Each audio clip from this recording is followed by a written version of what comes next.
You are still undefeated this year, but you don't have the big time. So what was the condition you have on different races? Well, for me, it's all about execution, and I know that once I execute a good race, I'll have a very good time. I try not to think about time because, that's putting pressure on myself, and I don't want to do that. There's a lot of competitors in the race that will do that for me. So, of course, I try to focus on what it is I need to do as an athlete, and I don't worry too much about the time. I just want to have a very good race, and once I come out and have a good win, then I think at the end I'm satisfied. So what do you have in mind for tomorrow night?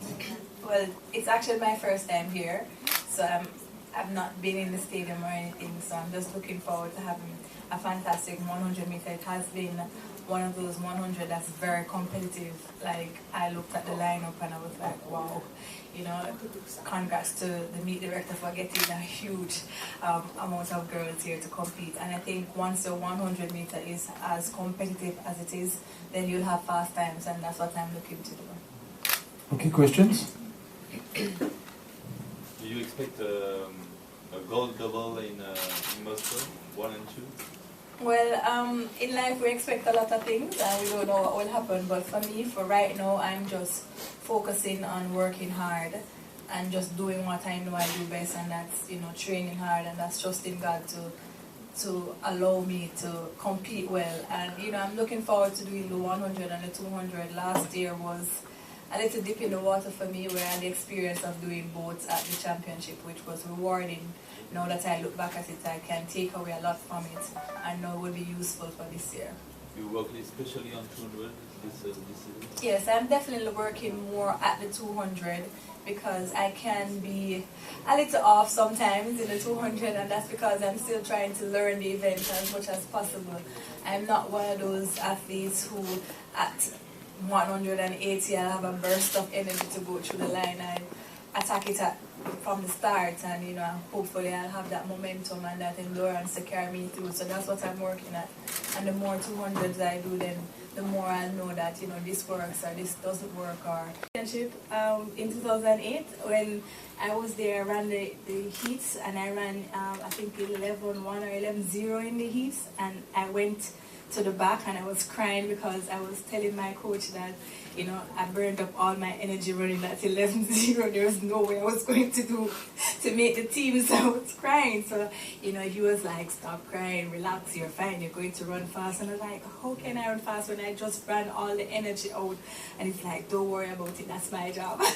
So of course when I went to the finals and I ran 10-8, I was like surprised. I was astonished, but of course, I knew then that, if I didn't focus on anything and I just went out there and executed, I'll be fine. So that's it. How did you explain this? Before 2008, you were in the shadow. You were nowhere for us in Jamaica in 2008. Well, I would say nowhere. But yeah. So for us, internationally. In Jamaica, there's lots of athletes, so it's very difficult to make our junior teams. So I didn't make any junior teams, but I was doing well in our high school championship. So I won once at a high school championship. And in 2006, I was in school, and then I came out of school and I joined Stephen at his base. And 2007, I was an alternate on the relay team in Osaka. So when I came back, I was like, okay, I saw something different in the professional athletes. I saw them working hard. I saw them motivated. I saw winning. I saw persons losing and how they reacted.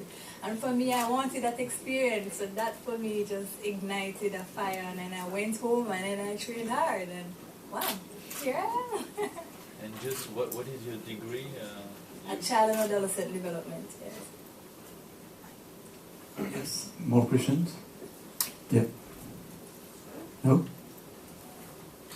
Do you think, given your background, was that sort of a reason for you to stay in school as long as you did? Because, I mean, economically speaking, you didn't really have to, at this point of your life anyway. Well, I think I had to, because for me, education is very important, because as an athlete, I've always said that it helps me to think better as an athlete, knowing that I've done this and I'm able to analyze situations and do the things that I do.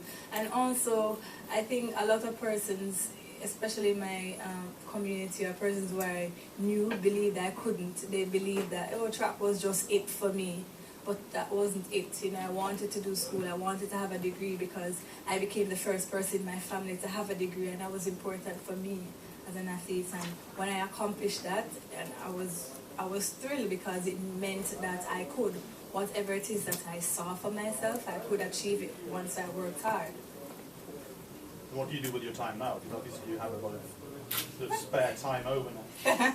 Well, I wouldn't say spare time. I have lots of things to do now in Jamaica. I recently launched my foundation in Jamaica where I'm seeking to help other student athletes to link education with whatever sports they have to become better persons in society. And I think so far my foundation has accomplished that.